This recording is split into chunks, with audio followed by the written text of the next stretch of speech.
Quiero invitarles esta noche a abrir sus Biblias junto conmigo a la segunda epístola del apóstol Pedro y vamos a leer del capítulo 3 y los versículos 15 y 16. Segunda de Pedro, el capítulo 3 y los versículos 15 y 16.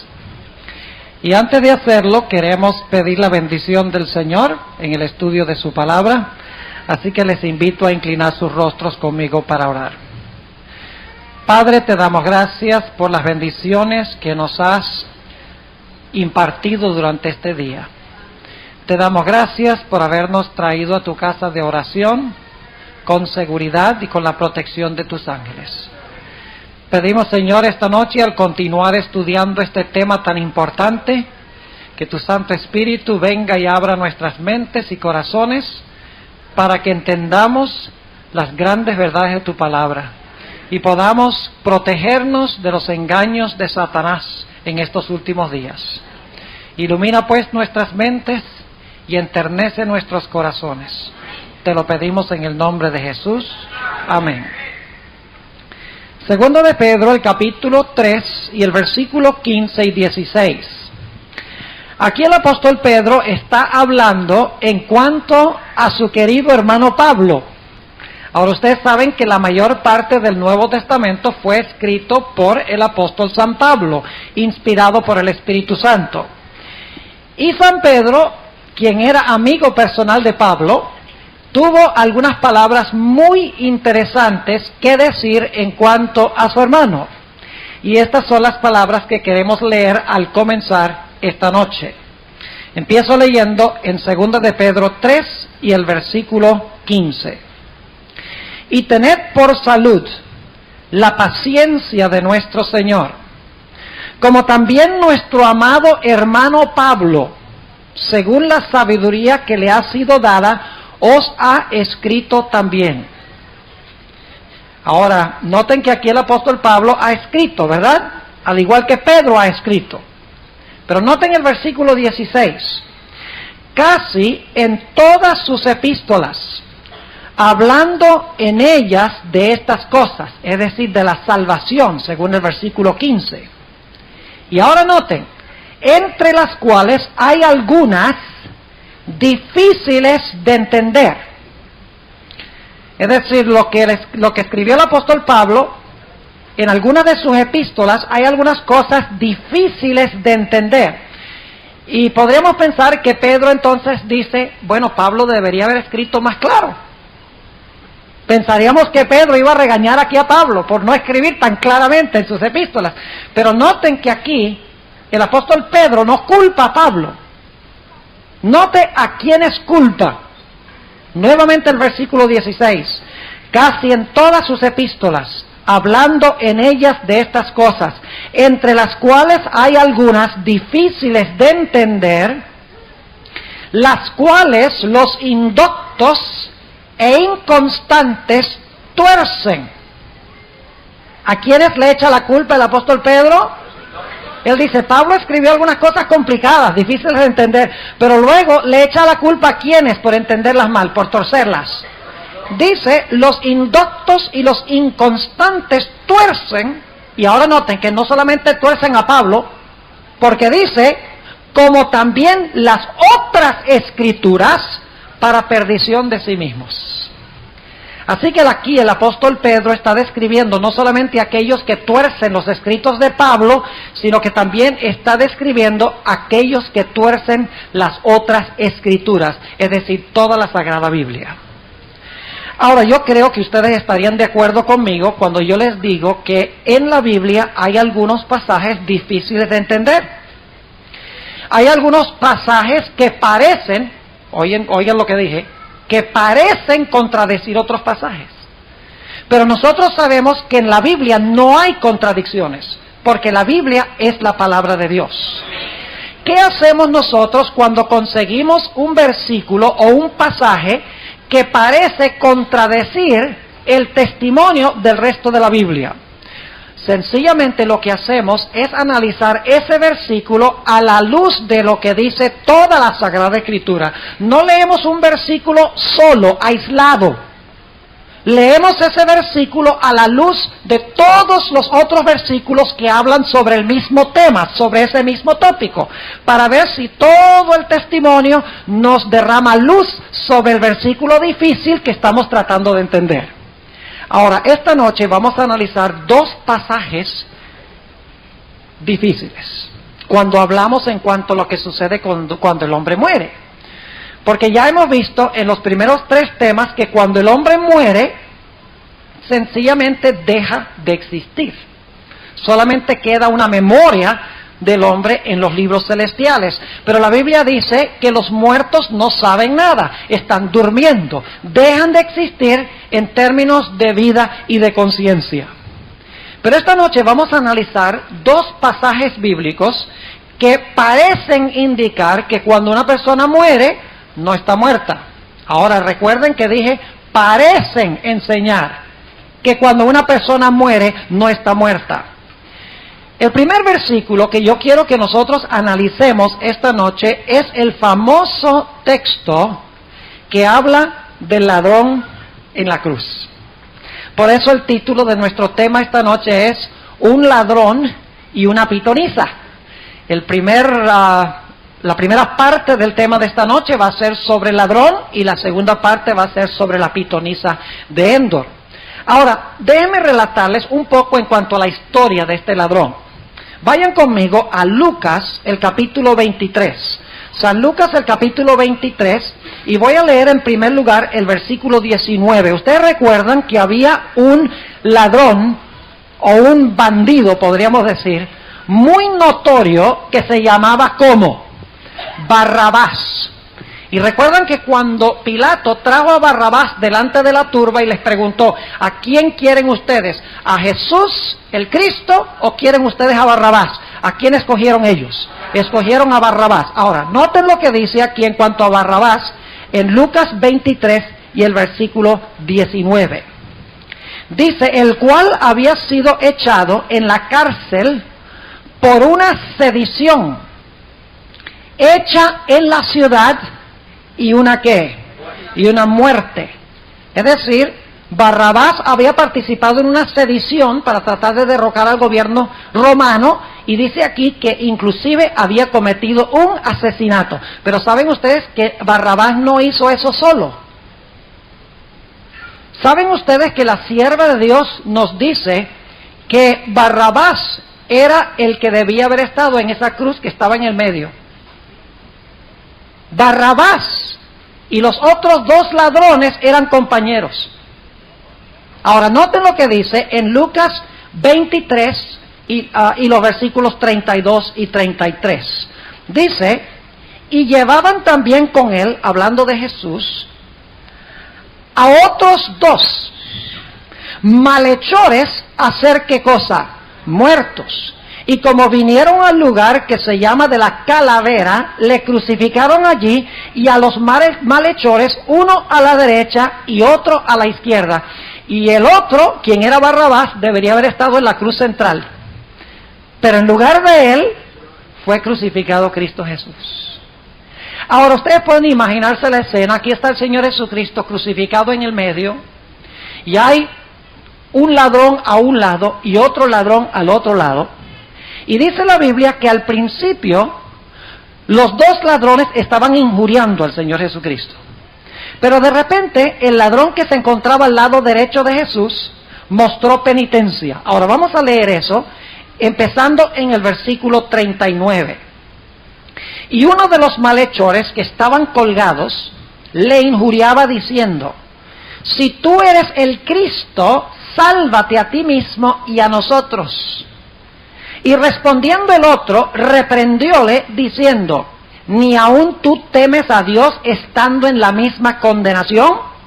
Y nosotros a la verdad justamente padecemos, porque recibimos lo que merecieron nuestros hechos, mas éste ningún mal hizo. Y luego viene una petición de este ladrón. Dice en el versículo 42, y dijo a Jesús, acuérdate de mí cuando vinieres a tu reino, o como dicen otras versiones, cuando entrares en tu reino. Ahora, noten lo que contesta Jesús. Aquí está el versículo difícil. Dice en el versículo 43, entonces Jesús le dijo, de cierto te digo, que hoy estarás conmigo en el paraíso. Lo estoy leyendo como aparece en la versión de 1977. Y yo estoy prácticamente seguro, al menos que tengan la versión del 90, que todas las versiones que ustedes tienen declaran, de cierto te digo, que hoy estarás conmigo en el paraíso. ¿Qué impresión deja este versículo? Da la impresión de que el ladrón iba a estar con Jesús en el paraíso, ¿cuándo? Ese mismo día. ¿No deja esa impresión? Claro que deja esa impresión. Y ustedes dicen, ¿cómo puede ser posible? A la luz de lo que hemos estudiado las primeras 3 noches. ¿Cómo es que Jesús le dijo al ladrón, hoy estarás conmigo en el paraíso, si según la Biblia el Señor Jesucristo resucitó por el 3er día? Inmediatamente tenemos un problema. Ahora déjenme explicarles algo muy importante. Cuando el Nuevo Testamento fue escrito por los autores, no existían signos de puntuación. No habían puntos, no habían comas, no había punto y coma, no había signo de interrogación, no había comillas, no había signos de exclamación, no había ninguna puntuación. Es más, tenemos algunos manuscritos antiguos, copias de los originales, a donde uno ve que ellos escribieron las palabras todas pegadas. No separaban palabras como nosotros, las escribían todas pegaditas, sin ningún signo de puntuación. Ahora entonces ustedes preguntan, ¿dónde vienen los signos de puntuación? ¿De dónde vienen las comas? ¿De dónde vienen los puntos o los puntos y comas? ¿De dónde viene todo eso? La respuesta es que los traductores, porque ustedes saben que el Nuevo Testamento fue escrito en griego, no fue escrito en español, y luego del griego, las diferentes versiones, traductores tradujeron del idioma griego al español o al inglés, dependiendo del idioma en que esté la Biblia, en idioma moderno. Pero lo que hicieron los traductores fue colocar signos de puntuación a donde ellos creían que los signos de puntuación debían ir. Es más, ¿saben ustedes que las divisiones en versículos y capítulos no llegaron a existir sino hasta la Edad Media? Originalmente, si usted quería buscar un versículo, le resultaba bien difícil. Porque si usted quería conseguir, por ejemplo, Apocalipsis 15.1, no aparecía un Apocalipsis 15.1. Aparecía todo de corrido, desde el comienzo del libro hasta el final, y usted tenía que medio buscar ahí en el medio dónde conseguirlo. Pero los traductores nos han hecho un favor, han dividido la Biblia en capítulos y en versículos y han provisto los signos de puntuación. Pero los signos de puntuación no son inspirados. Es decir, Dios no inspiró al traductor a poner el punto y la coma y la puntuación a donde debe ir.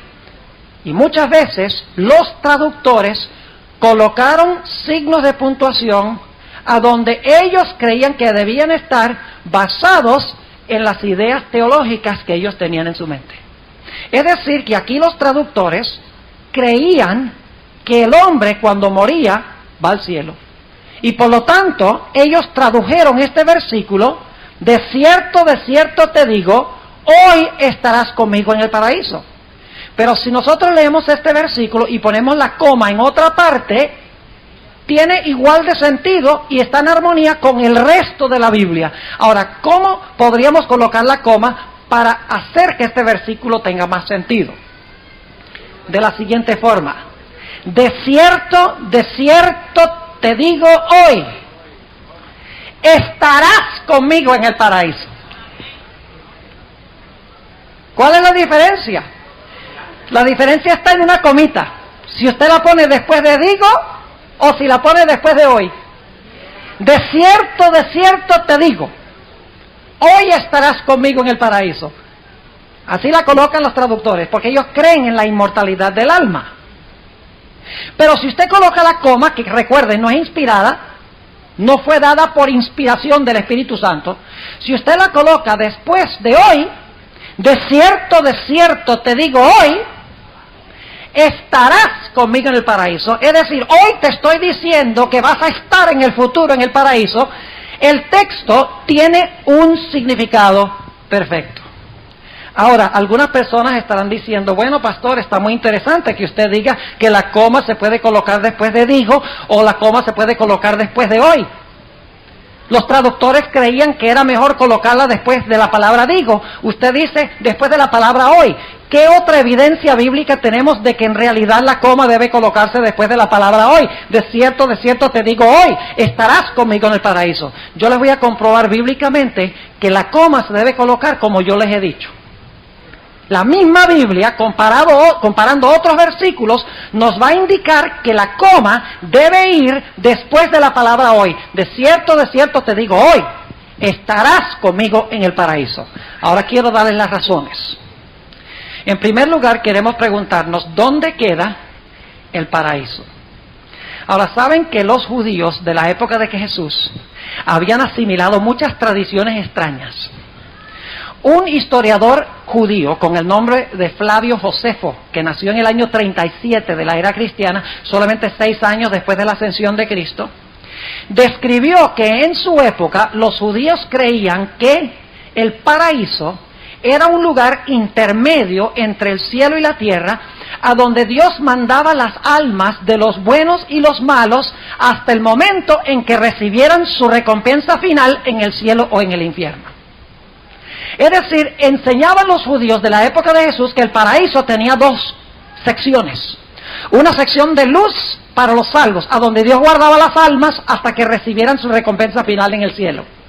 Y otra sección del paraíso era una región de tinieblas, a donde Dios guardaba a los impíos, las almas de los impíos, hasta que luego, en el día final, los echara a quemarse en el infierno.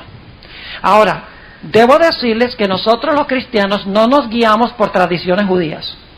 Nosotros nos guiamos por lamentablemente muchos cristianos hoy en día, iglesias, toman lo que dijo Josefo y lo que creían los judíos y dicen, no, el paraíso era un lugar a donde Dios mandaba las almas de los buenos y de los malos hasta que vino Cristo para luego entonces mandar a los salvos al cielo y mandar a los impíos al infierno.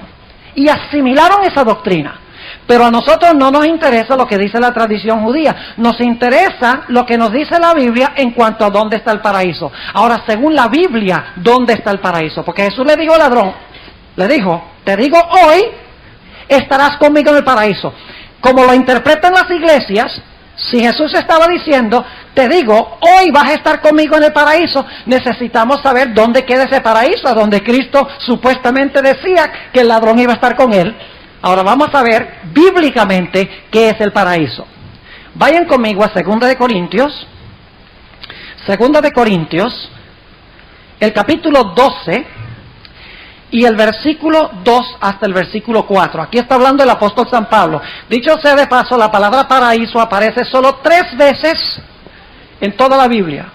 Solo 3 veces. Y vamos a examinar las 3 referencias. Una de ellas es Lucas 23, donde habla del ladrón. Ahora vamos a leer la segunda referencia y la tercera está en Apocalipsis. Pero vamos a leer la segunda referencia. 2 de Corintios 12 y el versículo 2. Aquí está hablando el apóstol Pablo. Conozco a un hombre en Cristo que hace 14 años, si en el cuerpo no lo sé, si fuera del cuerpo no lo sé, Dios lo sabe, fue arrebatado ¿hasta dónde? Hasta el tercer cielo. ¿A dónde fue arrebatado este individuo que conocía a Pablo? Hasta el tercer cielo. Ahora, alguno dirá, ¿qué significa eso? Si en el cuerpo, si fuera del cuerpo. Bueno, nosotros los adventistas tenemos una ventaja grande para entender eso. Y es la experiencia de Elena G. de White. ¿Han leído ustedes las visiones de la hermana White? Yo pregunto, cuando Dios le daba visiones, ¿ella se iba en el cuerpo al cielo? ¿Dios se llevaba el cuerpo ahí al cielo? Pero yo pregunto, cuando ella tenía sus visiones, ¿sentía muy real que ella estaba en el cielo? Ahora entiende lo que está diciendo Pablo. Dice, yo no sé si Dios me llevó allá en persona, o si me llevó ¿qué? en visión. Eso yo no lo sé. Eso solo lo sabe Dios. Inclusive para la hermana Guaira a veces sus visiones eran tan reales que ella le rogaba al ángel que no la mandara de regreso a la tierra. Pensaba que estaba allí como corporalmente en persona, pero estaba a través de su mente. ¿Está claro? Ahora, dice aquí el apóstol Pablo que este individuo que él conoció hace 14 años fue arrebatado ¿hasta dónde? Hasta el tercer cielo. Ahora, ¿qué es eso de tercer cielo? Yo pregunto, si hay un tercer cielo, ¿debe haber uno segundo y uno primero? ¿O es que puede haber un tercer cielo sin haber un primer cielo y un segundo cielo? Ahora les voy a decir rápidamente cuáles son los tres cielos. El primer cielo está en Génesis 1:8, donde dice que Dios hizo la expansión. ¿Saben lo que es la expansión? La atmósfera, donde vuelan los pájaros, nuestra atmósfera. Y dice allí en Génesis 1:8 que Dios llamó a la expansión cielos. En segundo lugar tenemos el segundo cielo, y ese se menciona en Génesis 15:5, a donde Dios le dice a Abraham: cuenta las estrellas de los cielos, si es que puedes. Ese es el cielo estrellado. Pero hay un tercer cielo. ¿Y cuál es ese tercer cielo? Es el lugar a donde habita ¿quién? Dios. Terminemos de leer aquí 2 de Corintios 12, versículo 3. Y conozco tal hombre, si en el cuerpo, fuera del cuerpo, no lo sé, Dios lo sabe, que fue arrebatado ¿a dónde? Al paraíso. ¿Qué es lo que queda en el tercer cielo? El paraíso. Entonces, si el ladrón fue ese mismo día con Jesús, ¿a dónde fue? Tiene que haber ido ¿a cuál cielo? Al tercer cielo, porque el tercer cielo es a donde está ¿qué cosa? El paraíso. ¿Están conmigo? No se distraigan.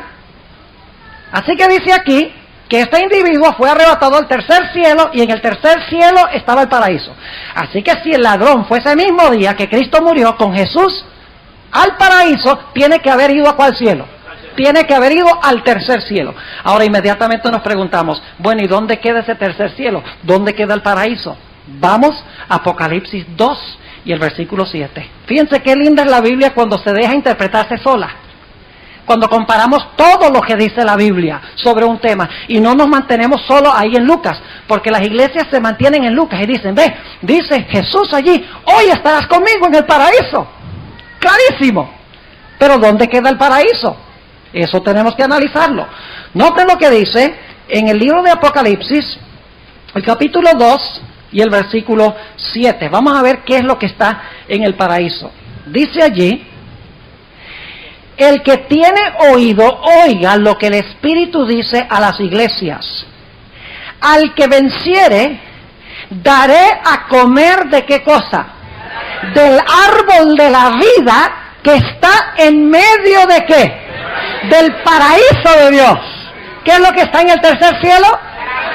El paraíso de Dios. ¿Y qué está en medio del paraíso de Dios? El árbol de la vida. Ahora, ¿dónde queda el árbol de la vida? Vamos a Apocalipsis, el capítulo 21, para que ustedes vean. Apocalipsis, el capítulo 21.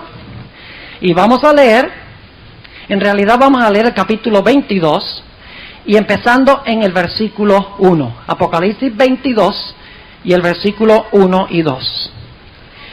Después me mostró un río limpio de agua de vida, resplandeciente como cristal, que salía ¿de dónde? Del trono de Dios y del Cordero. ¿Y a dónde queda ese trono de Dios y del Cordero? ¿En qué ciudad? ¿En qué ciudad? La Jerusalén, ¿cuál? La Nueva Jerusalén. Versículo 2. En medio de la plaza de ella, es decir, de la ciudad donde está el trono de Dios, de donde sale el río de agua viva, en medio de la plaza de ella, y de la una y de la otra parte del río, estaba, ¿qué cosa? El árbol de vida, que lleva 12 frutos, dando cada mes su fruto, y las hojas del árbol eran para la sanidad de las naciones. Ahora, yo no sé si ustedes están captando un cuadro interesante aquí. ¿A dónde fue el ladrón supuestamente? El día que Cristo murió, al paraíso. ¿Y en qué cielo queda el paraíso? En el tercer cielo. ¿Y qué es lo que está en el tercer cielo, en medio del paraíso? ¿Y qué más está allí? El río de la vida. ¿Y qué más está allí? El trono de Dios. Es decir, si el ladrón fue ese día con Jesús, tienen que haber ido a la misma presencia de ¿quién? A la misma presencia de Dios. El paraíso no es ningún lugar intermediario a donde van las almas mientras Dios se las lleva al cielo o las manda al infierno. La Biblia enseña que el paraíso está en el tercer cielo. El paraíso está donde está el árbol de la vida, donde está el trono de Dios, donde está el río de la vida. Así que si el ladrón iba a ir ese mismo día, tiene que haberse ido a la misma presencia de Dios. Vamos a encontrar que eso en realidad era una imposibilidad, porque Cristo no fue al trono de su Padre el día de su muerte. Lo vamos a ver. Pero antes de eso, permítanme mencionarles esto. El ladrón tampoco puede haber ido al cielo ese mismo día. El ladrón no se fue al paraíso ese día. Así que Jesús, cuando dijo, estarás hoy conmigo en el paraíso, le metió una mentirita. ¿Ah? Bueno, si Jesús dice, hoy estarás conmigo en el paraíso, y el ladrón no fue ese mismo día, entonces la única conclusión es que Cristo le metió una mentirita. Sería la única conclusión, si Jesús le estaba diciendo que ese mismo día iba a estar en el paraíso. ¿Cierto o no?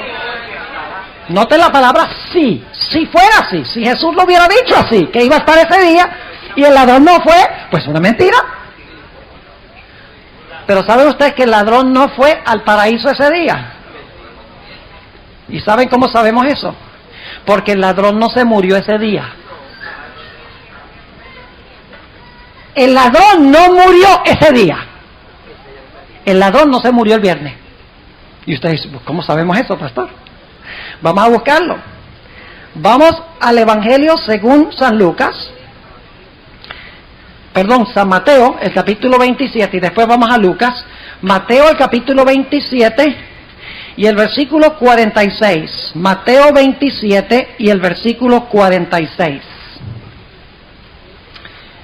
Dice allí, y cerca de la hora de nona. ¿Qué es la hora nona? Es en la tarde. Sí, porque en los tiempos bíblicos la hora primera a las 6, la hora tercera a las 9, la hora sexta a las 12, la hora nona, las 3 de la tarde, la hora novena a las 3 de la tarde, ¿verdad? Así que Cristo, ¿cuándo murió? Por ahí a las 3 de la tarde. Sigamos leyendo. Dice en el versículo, nuevamente, el versículo 46, y cerca de la hora de nona, Jesús exclamó con grande voz diciendo, Elí, Elí, lama sabactani. Esto es, Dios mío, ¿por qué me has desamparado? Y algunos de los que estaban allí oyéndolo decían, a Elías llama a este. Y luego corriendo uno de ellos tomó una esponja y la hinchió de vinagre y poniéndola en una caña, dábale de beber. Y los otros decían, veamos si viene Elías a librarle. Mas Jesús, ahora escuchen esto, habiendo otra vez exclamado con grande voz, ¿qué hizo? Dio el Espíritu. Es decir, murió. ¿A qué hora murió Jesús? Murió en la tarde, ¿verdad? Y ya saben que era bastante tarde. Dice que a la hora nona exclamó, pero no murió sino hasta un tiempo después. Ahora, ustedes dicen, ¿por qué es importante esto? Noten Juan 19. Vayan conmigo a Juan, el capítulo 19, y vamos a leer los versículos 31 al 33. Dice allí, en Juan 19, 31, entonces los judíos, por cuanto era la víspera, y ahora ustedes van a encontrar las palabras agregadas allí de la Pascua. ¿Ven eso allí? De la Pascua. Eso, ¿por qué están en cursivas? ¿Por qué están en letras cursivas? Porque los traductores creen que es la víspera de la Pascua. Pero en realidad es la víspera ¿de qué? Del séptimo día sábado, exactamente. Así que dice, entonces los judíos, por cuanto era la víspera, para que los cuerpos no quedasen, ¿dónde? En la cruz en el sábado, pues era el gran día de sábado, es decir, el pan de levadura, y el séptimo día sábado caía en el mismo día. El sábado ceremonial y el sábado séptimo día caía en el mismo día. Por eso es el gran sábado. Dice que rogaron a Pilato que les hiciera, ¿qué cosa? Que les quebrasen las piernas y fuesen quitados. ¿Cuál era el propósito de quebrarle las piernas? Para que no quedaran en las cruces, ¿qué cosa? En el sábado. Pero ahora noten el versículo 32. Y vinieron los soldados y quebraron las piernas al primero, y asimismo al otro que había sido crucificado con él. ¿Saben ustedes que los romanos nos dicen que había criminales que duraban hasta 2 semanas en una cruz antes de morirse? Ahora noten lo que pasó con Jesús, versículo 33. Mas cuando vinieron a Jesús, como le vieron ya muerto, no le quebraron las piernas. Empero uno de los soldados le abrió el costado con una lanza y luego salió sangre y agua. Pregunto, ¿ese día murió Jesús? ¿Murió Jesús el 6º día? ¿Murieron los ladrones el 6º día? Los ladrones no murieron. Ni el penitente ni el impenitente. Por eso fue necesario quebrarle las piernas para que no se ¿qué? Para que no se escaparan. ¿Cómo iban a escaparse si estaban muertos? Ahora yo pregunto, ¿cuándo, según la Biblia, termina el día? El día termina cuando se pone el sol. Yo pregunto, mientras Jesús murió y lo llevaron al sepulcro, ¿llegó muy cerca la hora del sábado? Sí, porque en realidad el sábado comenzaba ¿cuándo? El viernes terminaba a la puesta del sol y el sábado comenzaba cuando se ocultó el sol el viernes en la tarde. Así que escuchen, si los ladrones no se murieron antes de ocultarse el sol, entonces no pueden haber estado en el mismo día cuando Cristo murió con él en el paraíso. ¿Cuántos están entendiendo? Levanten la mano lo que estoy diciendo. Los ladrones no se murieron ese día. Así que ese día no podrían haber estado con Jesús, ¿dónde? En el paraíso. Jesús sí murió, pero los ladrones no. Entonces, ¿cómo el ladrón penitente iba a irse al cielo con Jesús al paraíso si le quebraron las piernas porque no se había muerto? La única cosa que podemos hacer es traducir: de cierto te digo, hoy estarás conmigo en el paraíso. Pero hay otra razón. No solamente el ladrón no se murió ese día, sino que hay otra razón más. Noten lo que tenemos en Marcos 16. Vayan conmigo a Marcos el capítulo 16. Y créanme, hermanos y hermanas, que vamos a tener que explicar estos pasajes. Algún día seremos llevados ante tribunales, seremos llevados ante líderes religiosos que nos van a decir, bueno, ustedes usan Eclesiastés 9, donde dice que los vivos saben que han de morir, mas los muertos nada saben. Sí, pero ¿qué hacen con el ladrón en la cruz? ¿Qué hacen con el rico y Lázaro? ¿Qué hacen con ausentes del cuerpo y presentes con el Señor? ¿Qué hacen con las almas que están clamando debajo del altar? ¿Qué hacen con el alma de Raquel que se le sale cuando está teniendo a Benjamín? Hermanos y hermanas, tenemos que dar una razón de nuestra fe. Necesitamos poder explicar estos pasajes en detalle. Ahora noten Marcos 16 y el versículo 1 al 6. ¿Qué día de la semana resucitó Cristo? ¿A qué horas del primer día? Por la tarde, ¿cierto? No, muy temprano. Estaba todavía oscuro. Noten lo que dice Marcos 16 y el versículo 1.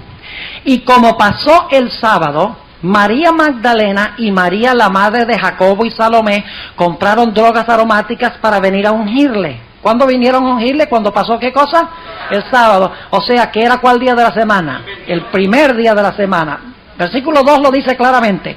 Y muy de mañana, el primer día de la semana, vienen al sepulcro y ha salido el sol.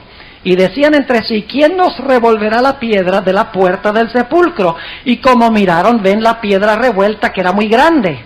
Y entradas en el sepulcro vieron un mancebo sentado al lado derecho, cubierto de una larga ropa blanca, y se espantaron. Mas él les dice: no os asustéis, buscáis a Jesús Nazareno, el que fue crucificado. Resucitado no está aquí, he aquí el lugar en donde le pusieron. ¿Qué día resucitó Cristo? El primer día de la semana, lo que nosotros llamamos domingo. ¿A qué horas del día domingo? Tempranito por la mañana. Ahora vamos a Juan, el capítulo 20. Juan, el capítulo 20, y vamos a empezar leyendo en el versículo 13. Juan 20 y el versículo 13. Dice allí: cuando Jesús resucita, está caminando en el huerto, ¿y quién se encuentra con Jesús? María Magdalena. Esta es la mañana de la resurrección, poco después que Cristo resucita. Noten el versículo 13. Juan 20 y el versículo 13. Y dijéronle, hablando los ángeles: mujer, ¿por qué lloras? Díceles: porque se han llevado a mi Señor y no sé dónde le han puesto. Y como hubo dicho esto, volvióse atrás y vio a Jesús que estaba allí, mas no sabía que era Jesús. Dícele Jesús: mujer, ¿por qué lloras? ¿A quién buscas? Ella, pensando que era el hortelano, es decir, el jardinero, dícele: Señor, si tú lo has llevado, dime dónde lo has puesto y yo lo llevaré. Dícele Jesús: María. Volviéndose ella, dícele: Raboni. ¿Qué quiere decir? Maestro. En realidad quiere decir mi maestro. Raboni, mi maestro. Y ahora escuchen esto. Esta es la mañana de la resurrección en el huerto. Dice en el versículo 17, dícele Jesús: no me toques, porque aún no he subido a mi Padre. ¿Aún no he qué? Bueno, ¿y acaso no subió al paraíso el viernes? Si dijo: de cierto te digo, hoy estarás conmigo en el paraíso. ¿Dónde queda el paraíso? En la Nueva Jerusalén. ¿Y qué está en la Nueva Jerusalén? El árbol de la vida. ¿Y qué más está allí? El trono de Dios. Así que si Jesús fue el mismo día de su crucifixión, ¿a dónde fue? A la presencia de su ¿qué? De su Padre. Pero aquí le dice a María, el tercer día, la mañana de la resurrección, le dice: todavía no he subido a mi Padre. No me toques. Entonces, ¿cómo puede haberse ido el viernes a la presencia del Padre? Si el tercer día, no me toques, todavía no he ido a la presencia de mi Padre. Tiene que ser que el versículo significa: de cierto te digo, hoy estarás conmigo en el paraíso. Ahora, yo quiero que noten algo muy interesante. En la mañana María le dice, Jesús le dice a María: no me toques, que no he ascendido todavía a mi Padre. Pero yo quiero que ustedes noten lo que pasa esa noche. Vayan conmigo al Evangelio según Lucas, el capítulo 24. Es la noche de la resurrección, el primer día de la semana, tarde del primer día. Y dice en Lucas, el capítulo 24, y empezando en el versículo 36, 24-36, lo siguiente: Jesús se aparece a los discípulos. Han pasado solo unas horas entre la resurrección y cuando Cristo se les aparece en la tarde del primer día de la semana. Dice: y entre tanto que ellos hablaban estas cosas, Él se puso en medio de ellos y les dijo: paz a vosotros. Entonces ellos, espantados y asombrados, pensaban que veían espíritu. Ellos mismos se habían contaminado con la idea de la inmortalidad del alma. Sabemos que los fariseos creían en la inmortalidad del alma. Versículo 38, mas Él les dice: ¿por qué estáis turbados y suben pensamientos a vuestros corazones? Y ahora escuchen el versículo 39, mirad mis manos y mis pies, que yo mismo soy. Y luego, ¿qué dice? ¿Qué significa la palabra palpad? Palpar significa tocar. Jesús está diciendo: toquen y ¿qué? Y vean. Dicho sea de paso, 8 días más tarde, estaba presente allí un discípulo que había faltado la primera vez. ¿Cómo se llamaba ese discípulo? Tomás. Y ustedes recuerdan que Tomás dijo, al menos que yo meta mi dedo en su costado y en sus manos, yo no lo voy a creer. Así que 8 días más tarde Jesús se aparece otra vez a los discípulos y está presente Tomás. Y Jesús le dice a Tomás, mira, mete tu dedo aquí, en mi costado, mete tu dedo en mis manos y ved que yo mismo soy. Ahora, yo no sé si ustedes se dan cuenta de un asunto muy interesante aquí. La mañana de la resurrección, Jesús le está diciendo a María, no me toques, no he ascendido a mi Padre. Pero la misma tarde de del día de la resurrección, está diciendo, pálpenme. ¿Qué tiene que haber sucedido entre el momento cuando le digo a María, no me toques, y el momento cuando le dice a los discípulos, pálpenme o tóquenme? Jesús tiene que haber, ¿qué? Ascendido a su Padre. ¿Cuándo ascendió a su Padre? ¿El día que murió o el día que resucitó? El día que resucitó. Y entonces ustedes dicen, entonces el Señor Jesucristo se fue al cielo cuando resucitó y luego volvió otra vez a la tierra y entonces 40 días más tarde se fue al cielo otra vez. Sí, Señor, eso es lo que enseña la Biblia. Y déjenme explicarles por qué razón. Y esto lo voy a hacer muy breve. Para aquellos que no conocen bien las fiestas judías, les va a ser un poquito, tal vez difícil entender lo que voy a decir, pero las primeras 3 fiestas del año religioso judío eran la Pascua, el pan sin levadura y las primicias. Ahora, ¿qué evento de la vida de Cristo cumplió la Pascua? ¿Qué se hacía el día de la Pascua? ¿Cuál era la ceremonia central? El sacrificio del Cordero. Ahora, ¿qué representaba el sacrificio del Cordero? Representaba la muerte de Cristo Jesús. ¿Qué representaba la fiesta del pan sin levadura? ¿Por qué pan? ¿Qué representaba ese pan? El pan. Jesús dijo, yo soy ¿qué cosa? El pan de vida. El pan representa a Cristo. ¿Están conmigo o no? ¿Y por qué el pan no debía tener levadura? Porque la levadura representa ¿qué cosa? El pecado. Y el cuerpo de Cristo no tenía ¿qué? No tenía pecado.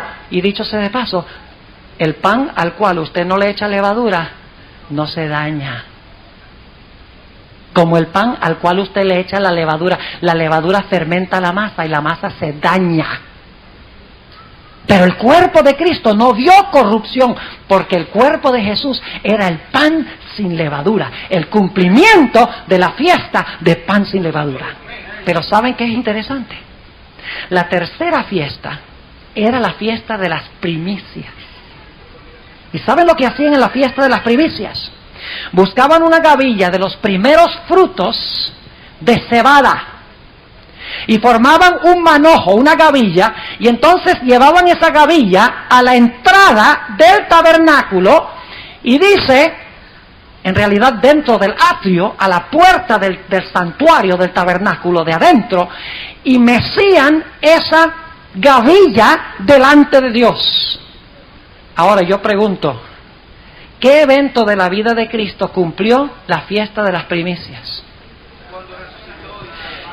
En 1 Corintios 15, 18 y 19 dice que el Señor Jesucristo resucitó las primicias de los que durmieron en Él, de los que durmieron en Jesús. Así que ustedes pueden darse cuenta, Pascua el viernes, pan sin levadura cuando su cuerpo no se corrompe en el sepulcro el sábado, y primicias el primer día de la semana cuando Cristo va a mecer la gavilla. ¿Y qué es la gavilla? Él mismo, cuando va a presentarse ante su Padre y a decirle, Padre, mi sacrificio ha sido suficiente para salvar a mis hijos y a mis hijas.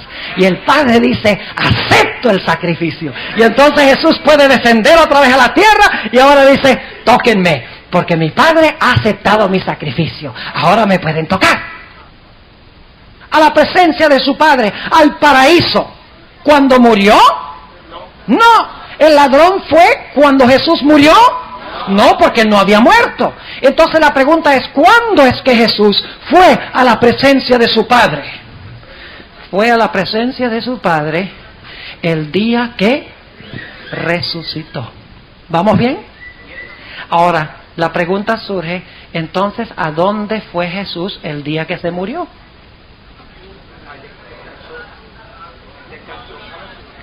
Vamos al libro de Hechos de los Apóstoles, el capítulo 2 y el versículo 25. Hechos 2 y el versículo 25. ¿Vamos bien hasta ahora? ¿Están entendiendo lo que hemos trazado? ¿Entienden por qué no fue el ladrón con Jesús el día de la muerte de Cristo? Está claro, ¿verdad? Ahora, noten lo que dice en Hechos 2 y el versículo 25. El apóstol Pedro está tratando de explicar lo que pasó en el día del Pentecostés, el derramamiento del Espíritu Santo. Él está explicando que el derramamiento del Espíritu Santo en la tierra es en realidad el resultado de algo tremendo que sucedió en el cielo. Ahora, noten lo que dice el versículo 25. Porque David dice de él, es decir, de Jesús: veía al Señor siempre delante de mí, porque está a mi diestra, no seré conmovido. Por lo cual mi corazón se alegró y gozóse mi lengua, y aún mi carne descansará en esperanza. Aquí está hablando Cristo. ¿Qué es lo que va a descansar en esperanza? ¿Su qué?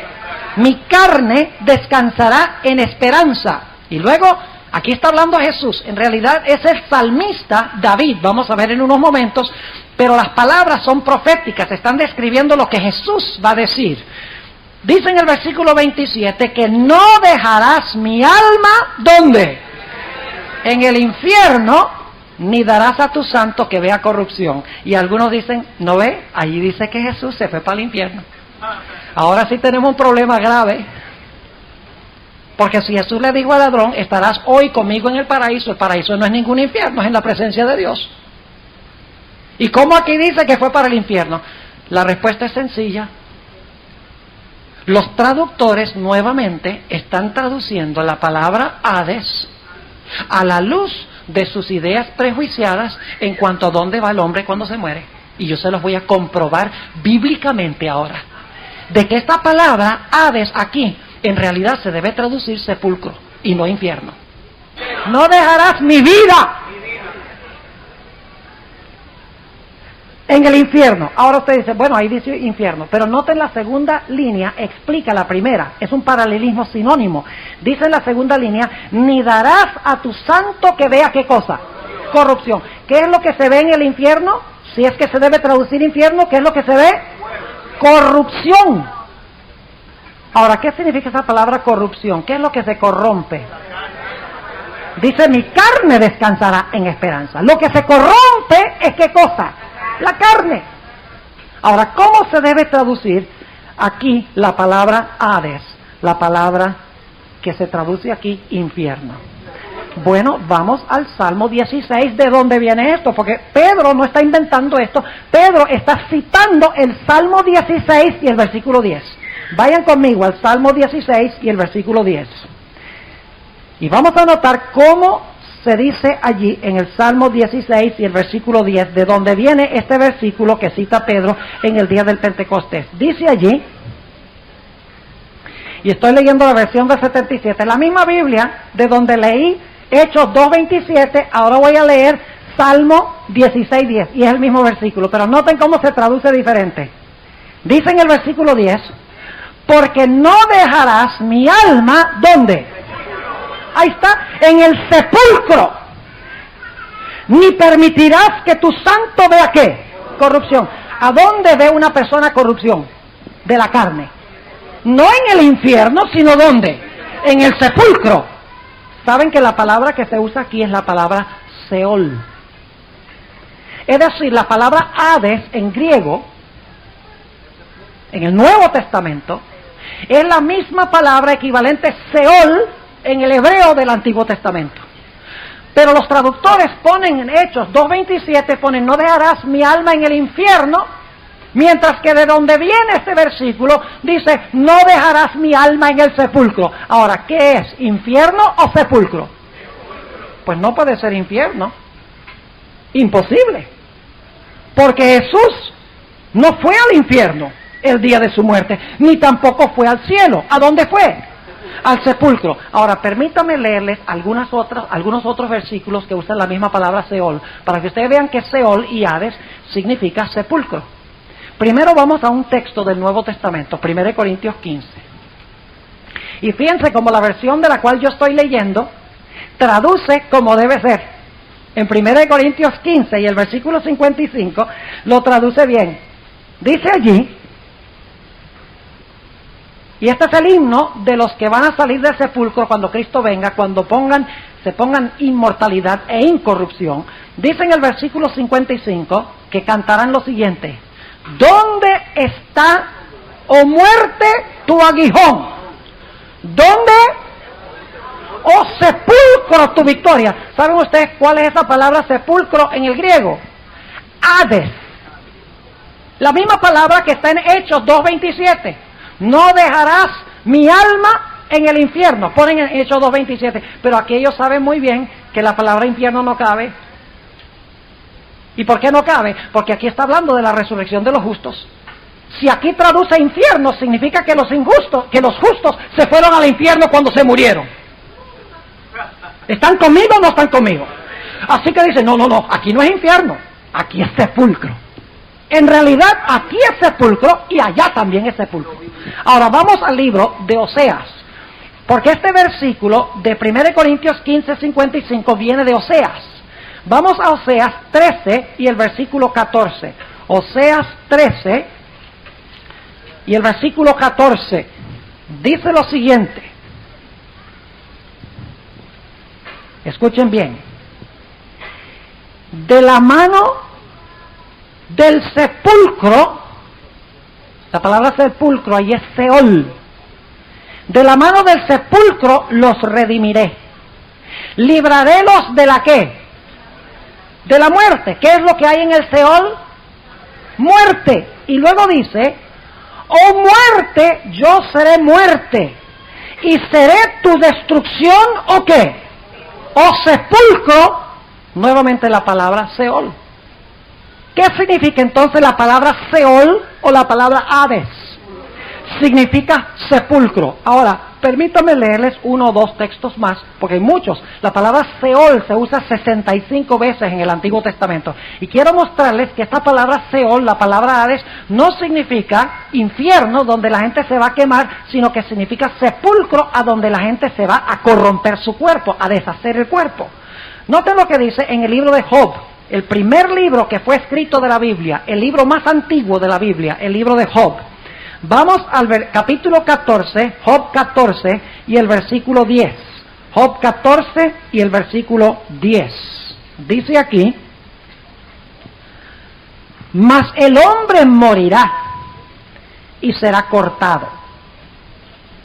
Y perecerá el hombre. ¿Y dónde estará él? Noten la pregunta que hace Job. ¿Dónde está el hombre cuando se muere? Noten la respuesta. Las aguas de la mar, ¿qué? Se fueron. Y agotóse el río, secóse. ¿Qué pasa cuando una persona muere? Es como el mar y como el río que ¿qué? Que se secan. Versículo 12. Así el hombre yace y no se tornará a levantar. Hasta que no haya cielo, no despertarán. ¿Cuándo es que los muertos van a despertar? Cuando no haya más ¿qué? Cielo. ¿Y cuándo es eso? Cuando Cristo venga. Versículo 13. Note lo que dice aquí Job. Dice, oh, ¿quién me diera que me escondieses en el Seol? Óigame, si ese es el infierno, ¿por qué Job está diciendo, ojalá me pusieras en el Seol o en el infierno? Job está diciendo, ponme en el infierno, Señor. ¿Qué está diciendo? Ay, que yo pudiera descansar en el sepulcro de toda esta rasquiña que yo tengo. Y de todos estos individuos que se han tornado enemigos míos. Quiere ir al Seol. Si es infierno, no le gustaría ir al infierno. Está hablando de qué cosa? Del sepulcro. Versículo 13. Oh, ¿quién me diera que me escondiese que esté en el sepulcro? Que me encubrieras hasta apaciguarse tu ira. Que me pusieses plazo y de mí te acordaras. Y luego pregunta, si el hombre muriere, ¿volverá a vivir? Aquí viene la respuesta. Todos los días de mi edad esperaré hasta que venga mi mutación. Es decir, mi cambio. Aficionado a la obra de tus manos, llamarás. ¿Y yo qué? Y yo te responderé. ¿Cuándo es que Cristo va a llamar a los muertos? Porque el mismo Señor descenderá con aclamación, con voz de arcángel y con trompeta de Dios. Y los muertos en Cristo resucitarán primero. La Biblia dice cuándo seremos despertados y cuándo seremos llamados. Y dicho sea de paso, Juan 5, 28 y 29 dice, viene el día cuando todos los que están en el cielo y en el infierno oirán su voz. Gracias. Dice allí Jesús, viene la hora cuando todos los que están en los sepulcros oirán su voz. Y los que hicieron bien resucitarán a resurrección de vida, y los que hicieron mal a resurrección de ¿qué cosa? De condenación. ¿Cuándo es que la gente va a oír su voz?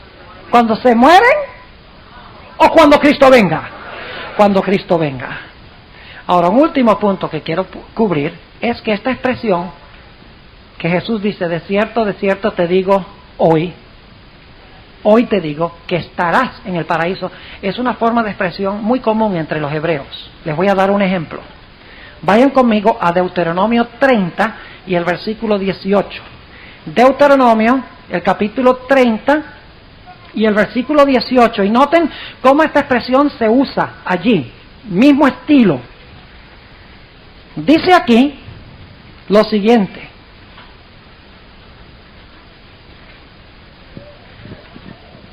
Protestoos hoy. ¿Cuándo está protestando? Hoy. Protestoos hoy, que de cierto pereceréis. ¿Van a perecer ese mismo día? No. Les está diciendo hoy, ¿qué cosa? Pereceréis.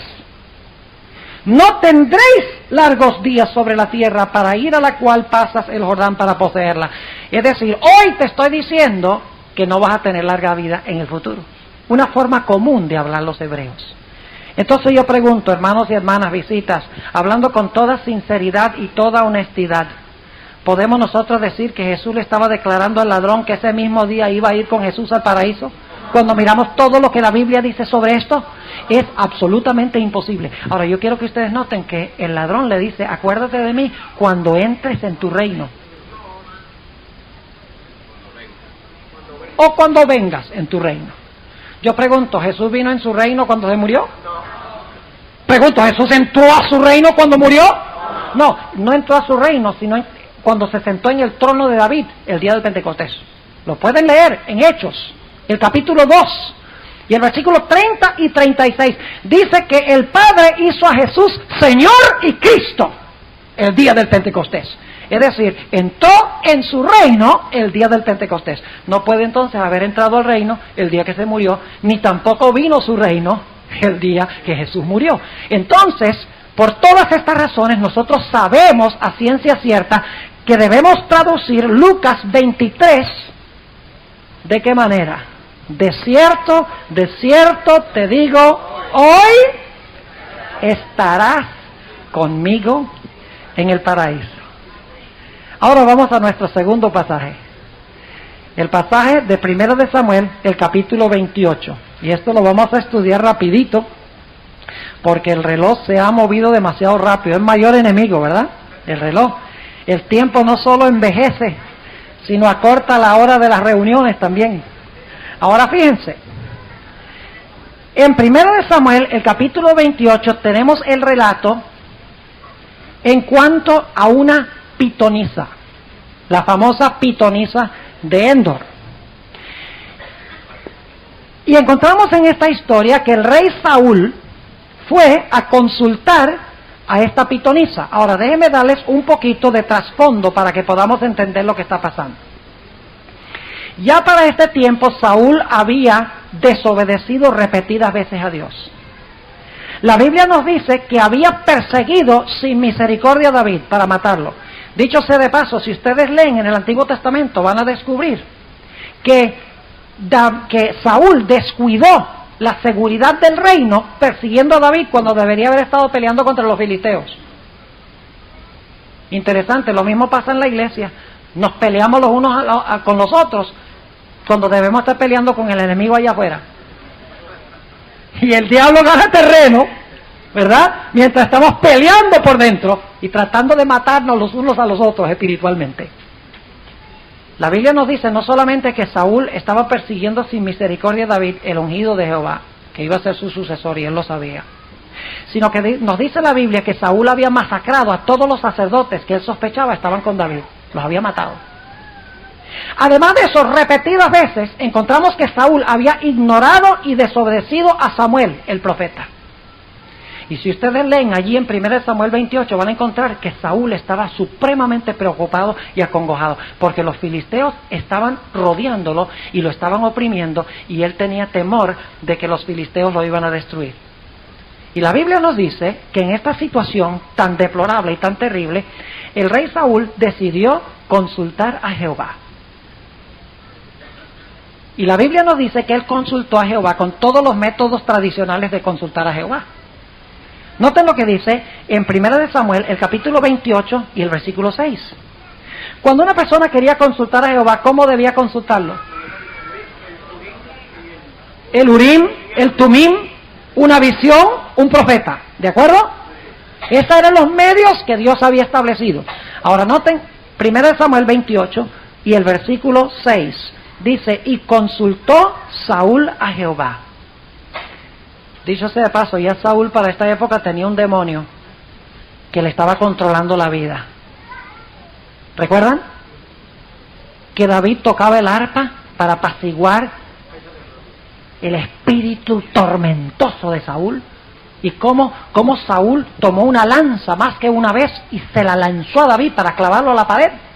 Estaba poseído de un demonio, según la Sagrada Escritura.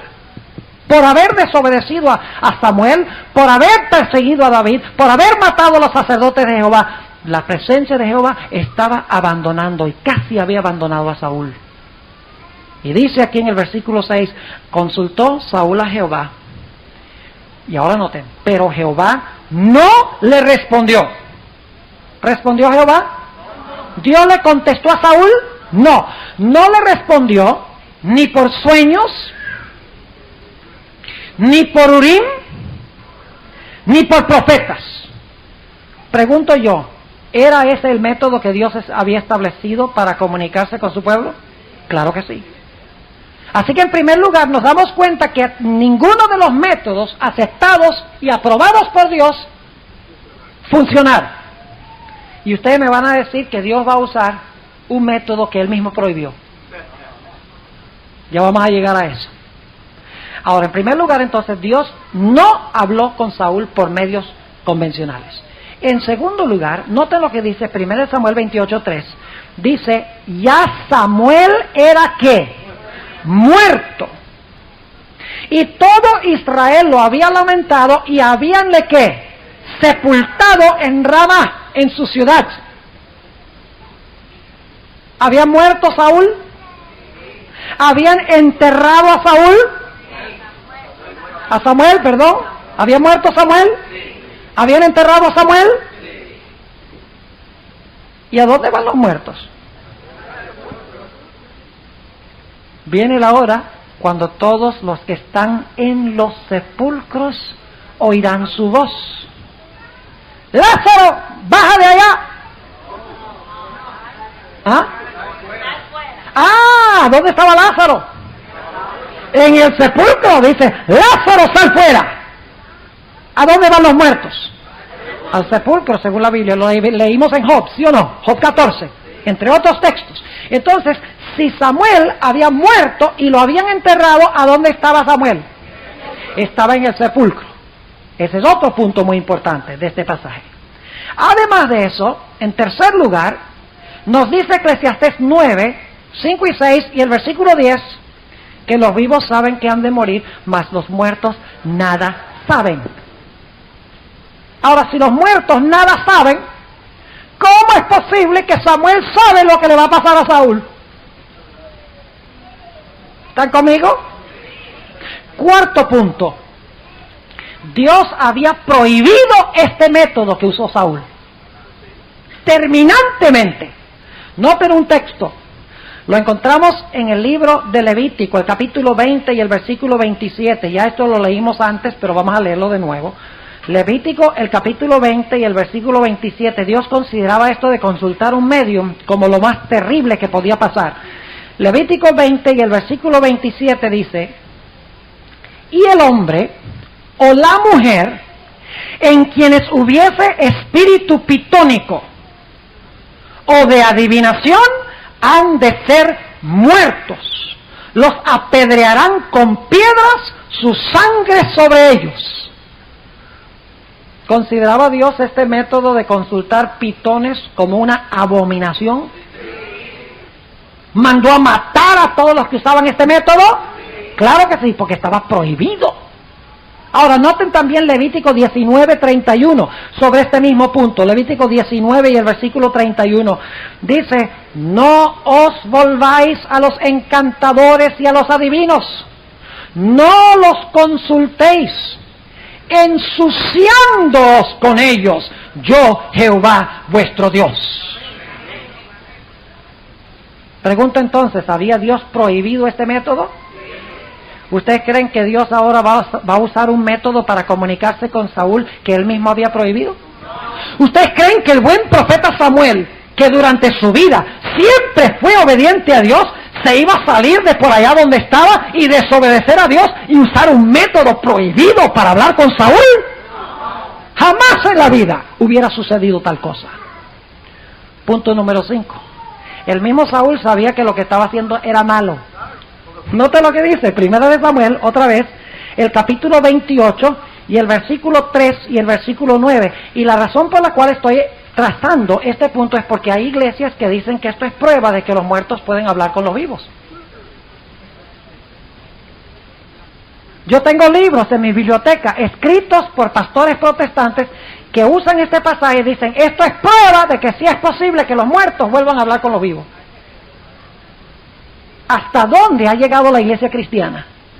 En decir que el buen profeta Samuel, obediente a Dios en vida, va a desobedecer a Dios en muerte y usar un medio que Dios había prohibido y que había dicho, el que use este método será apedreado. Imposible. Ahora, noten lo que dice Primera de Samuel, el capítulo 28. El mismo Saúl sabía que lo que estaba haciendo era malo. Noten el versículo 3. Ya Samuel era muerto y todo Israel lo había lamentado y habíanle sepultado en Ramá, en su ciudad. Y Saúl había hecho ¿qué cosa? Había echado de la tierra los encantadores y los adivinos. ¿Por qué creen ustedes que los había echado? Porque sabía muy bien lo que Dios había dicho. Noten también lo que declara el versículo 9. El versículo 9 dice, y la mujer le dijo, he aquí tú sabes lo que Saúl ha hecho. ¿Cómo has separado de la tierra los pitones y los adivinos? ¿Por qué pues pones tropiezo a mi vida para hacerme matar?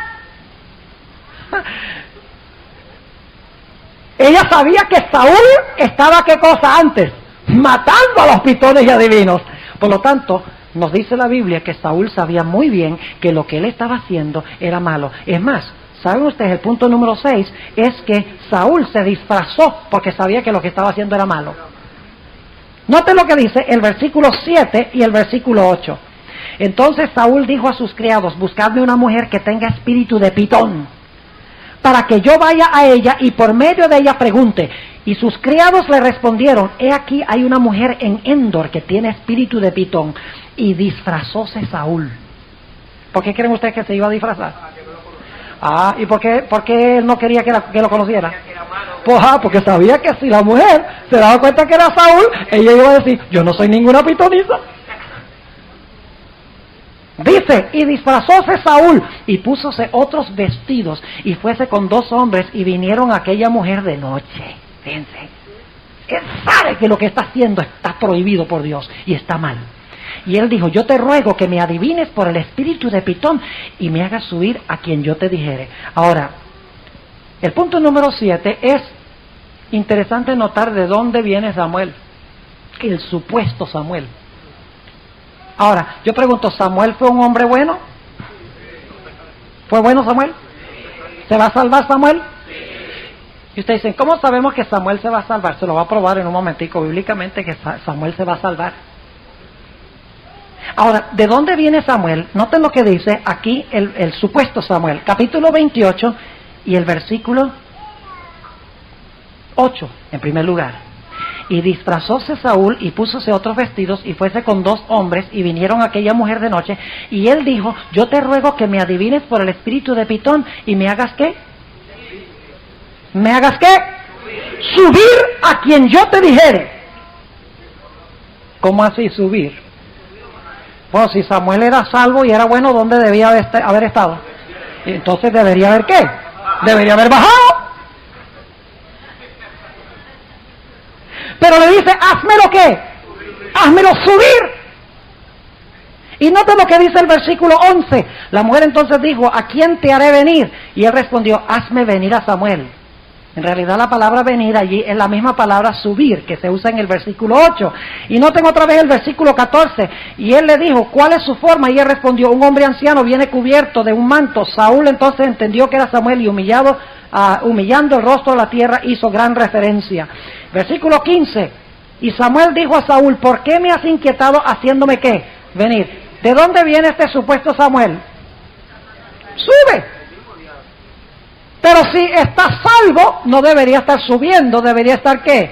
Debería estar bajando. Ahora, yo les dije que Samuel se va a salvar. Vayan conmigo a el libro de Hebreos, el capítulo 11. Hebreos, el capítulo 11. Y les voy a mostrar que Samuel se va a salvar. Según la Biblia, está entre los salvos. Pero les voy a mostrar también que no se fue al cielo cuando se murió. Noten Hebreos, el capítulo 11.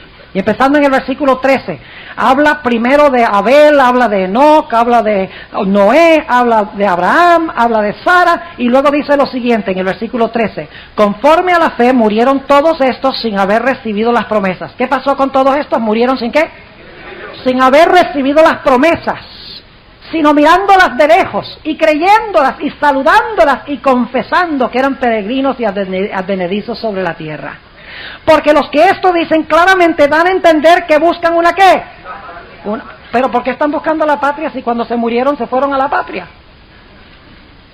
¿Están conmigo o no están conmigo?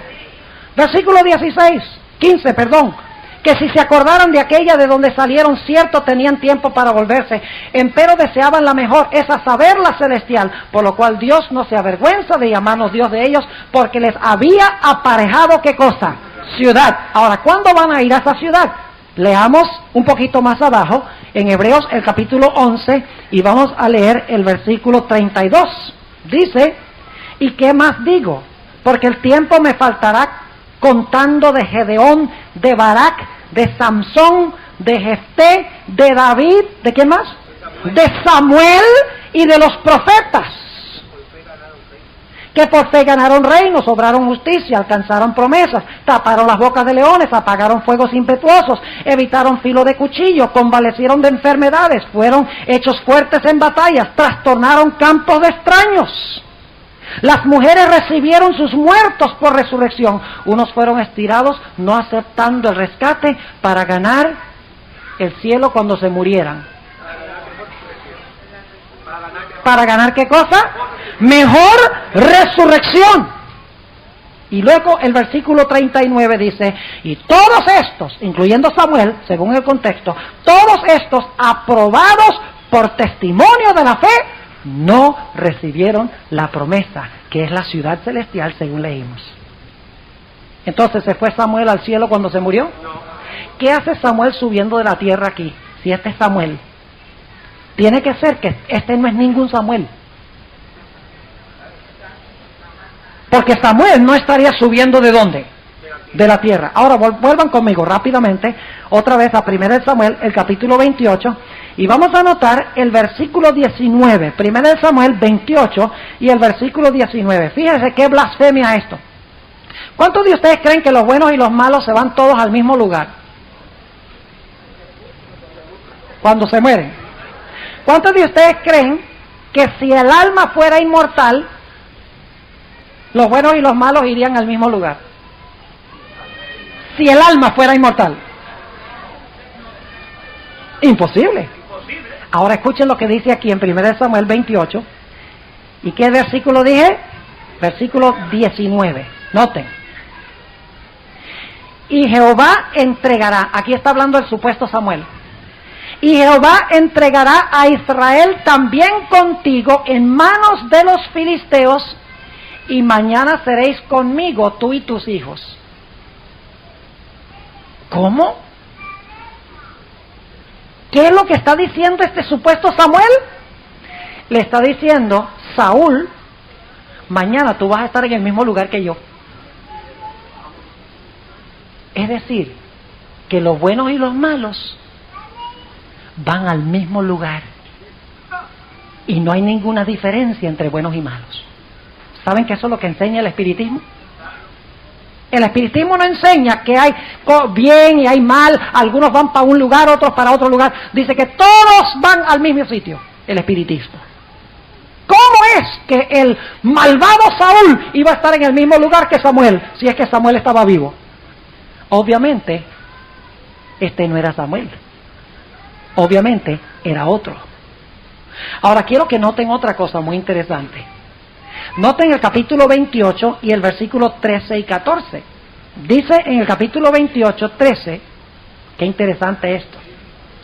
¿Por qué me has engañado? Dice la pitonisa, que tú eres Saúl. Y el rey le dijo, ahora escuchen esto, no temas, ¿qué has visto? ¿Saben ustedes que nunca dice aquí que Samuel vio a Saúl? Está aceptando lo que está diciendo la pitonisa. Y ahora escuchen esto. Y la mujer respondió a Saúl, he visto dioses que suben de la tierra. ¿Saben qué es la palabra hebrea allí, dioses? Es la palabra Elohim. La mismita palabra que se traduce en Génesis 1:1, en el principio creó Dios los cielos y la tierra. ¿Qué es lo que está diciendo este supuesto Samuel? A través de la pitonisa. He visto, ¿qué cosa? A Dios o dioses que suben de la tierra. Bueno, ¿y dónde es que vive Dios? Vive en el cielo. ¿Y qué hace subiendo de la tierra si es Dios? Escuchen bien. ¿Qué fue lo que dijo Satanás a Adán y Eva en el huerto del Edén? No moriréis, mas seréis como qué. Como dioses. ¿Quién es este que está hablando, que está diciéndoles, Samuel es un dios que yo veo subir de la tierra? ¿Quién diría eso? ¿Ustedes creen que Jehová va a decir tal disparate? ¡Nunca! Dice, he visto dioses subiendo del cielo. Está diciendo que Samuel es Dios.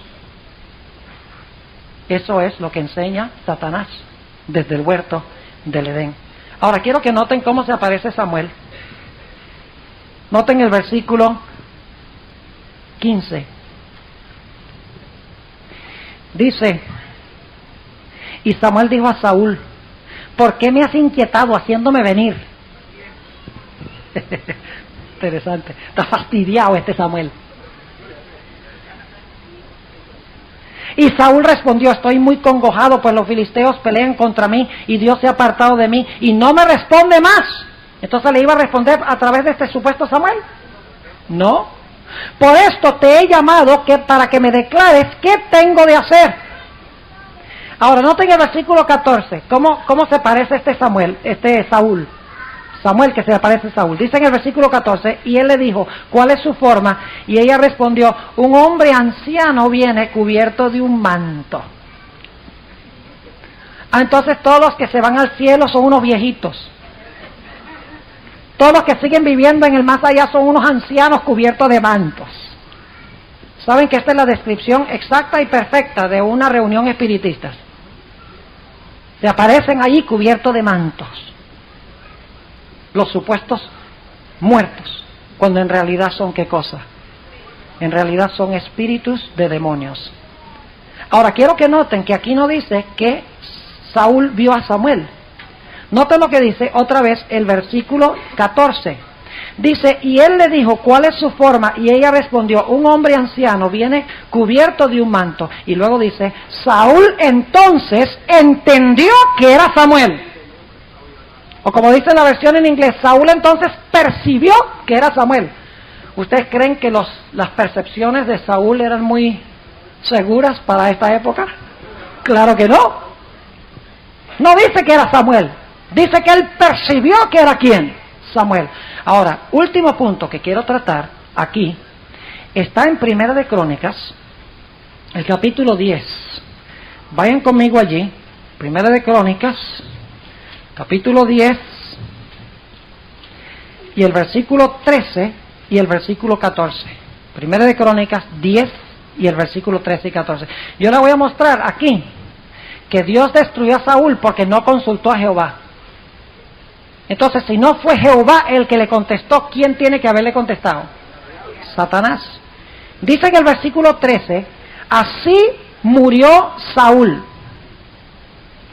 por su rebelión con que prevaricó contra Jehová, contra la palabra de Jehová, la cual no guardó, y porque consultó al pitón preguntándole, y no consultó a quién.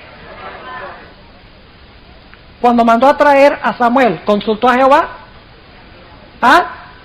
Entonces Dios le mandó a Samuel y le contestó, no. Y no consultó a Jehová. Por esta causa lo mató y traspasó el reino a David, hijo de Isaí. ¿Creen ustedes que tenemos suficientes razones en este pasaje para saber que este no era Samuel? No hay duda alguna. Déjenme repasar rápidamente. En primer lugar, Dios no contestó con ningún método convencional.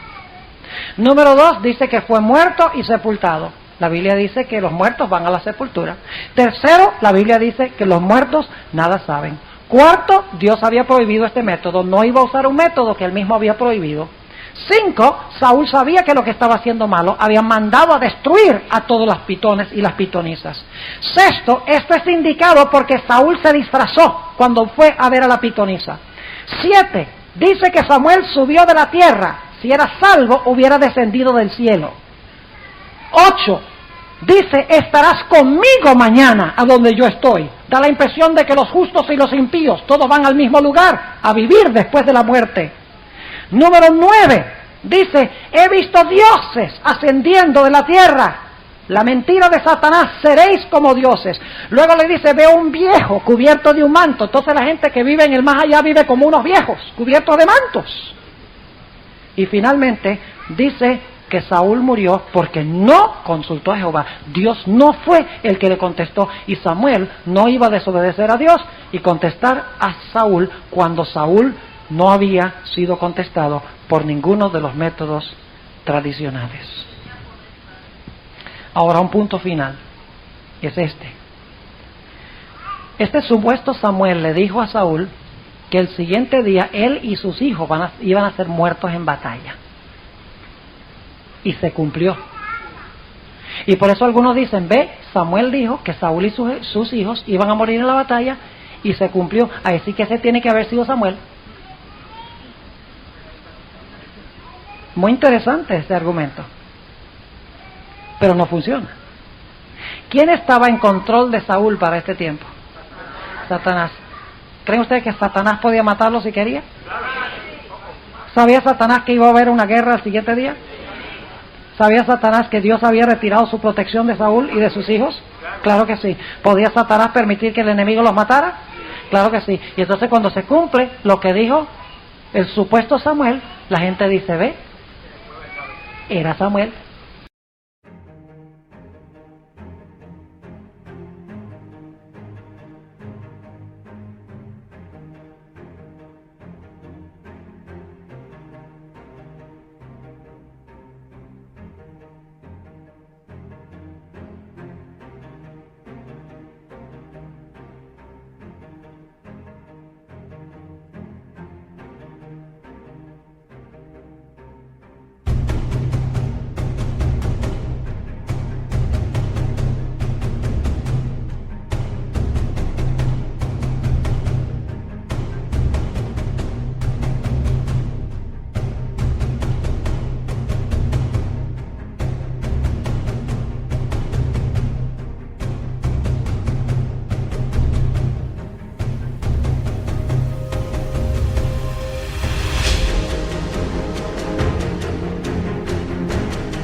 Porque se cumplió su profecía.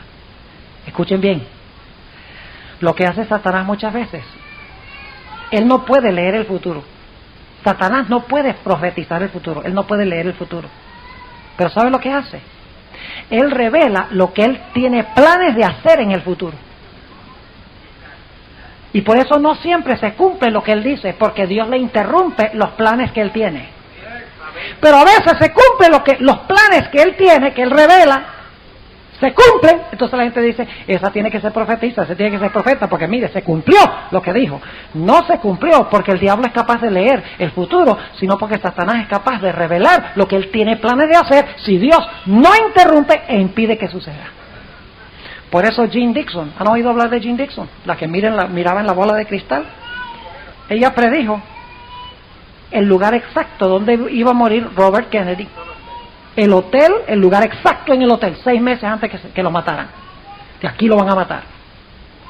Y 6 meses más tarde, ahí lo mataron. Entonces significa que ella es verdadera profetisa. No. ¿Ustedes creen que Satanás sabía que Robert Kennedy iba a estar en ese hotel? ¿Ustedes creen que el diablo leía la agenda? ¿Para saber cuáles eran los compromisos que tenía Kennedy? Claro que sí. ¿Cree usted que el diablo puede contratar a un asesino para encontrarse con Kennedy ahí, a donde va a estar? Claro que sí. No es que el diablo esté leyendo el futuro. Es que el diablo está revelando lo que él tiene planes de hacer en el futuro. Para que cuando a veces se cumpla, la gente confíe en los astrólogos, y en los magos, y en los adivinos, y en los pitones.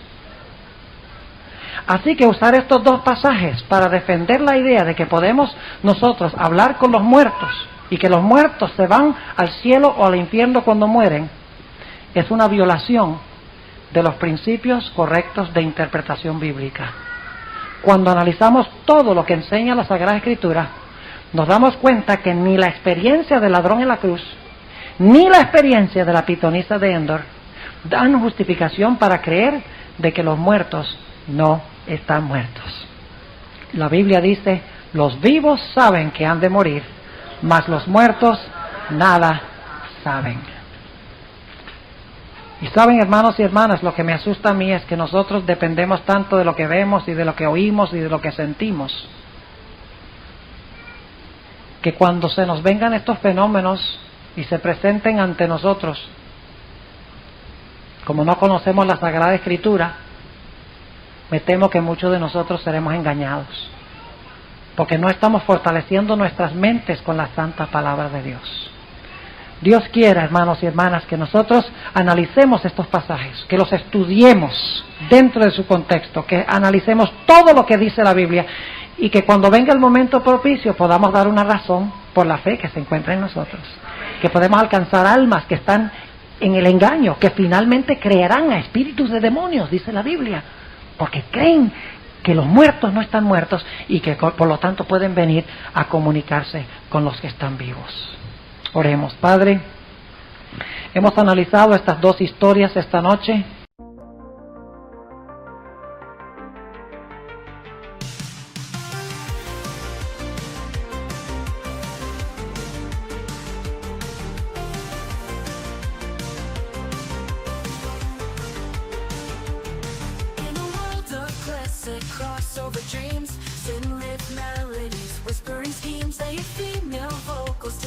Untold indie rock beats turning hearts cold. We ride the waves of the night, lost in an all-brought delight. Haunting echoes of the past, experimental sounds that forever last.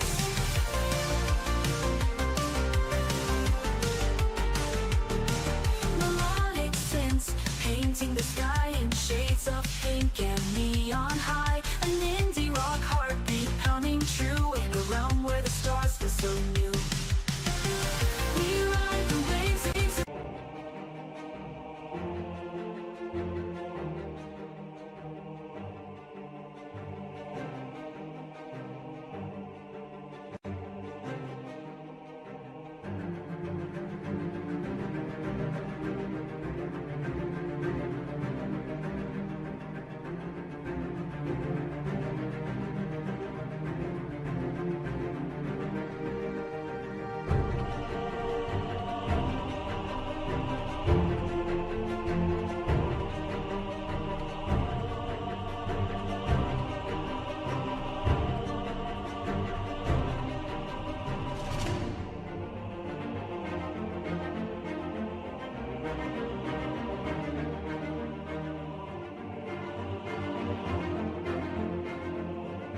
Y al comparar todo lo que dice la Biblia, nos hemos dado cuenta que en realidad los muertos, como tú has dicho, no saben absolutamente nada. Te damos gracias por eso, porque no tenemos que lidiar con saber si un espíritu es un espíritu de un muerto o si es un espíritu de demonio. No tenemos que preocuparnos por estas cosas, porque ya sabemos que cuando una persona muere, no volverá a hablar con nosotros, ni a comunicarse con nosotros. Ayúdanos, Señor, a entender tu palabra, a estudiarla, asimilarla, comparar texto con texto y a fortalecer nuestras mentes para las grandes pruebas que pronto vienen. Te damos gracias, Señor, por haber acompañado a tu pueblo en esta noche. Te damos gracias por respondernos. En el nombre de Cristo Jesús. Amén. Amén.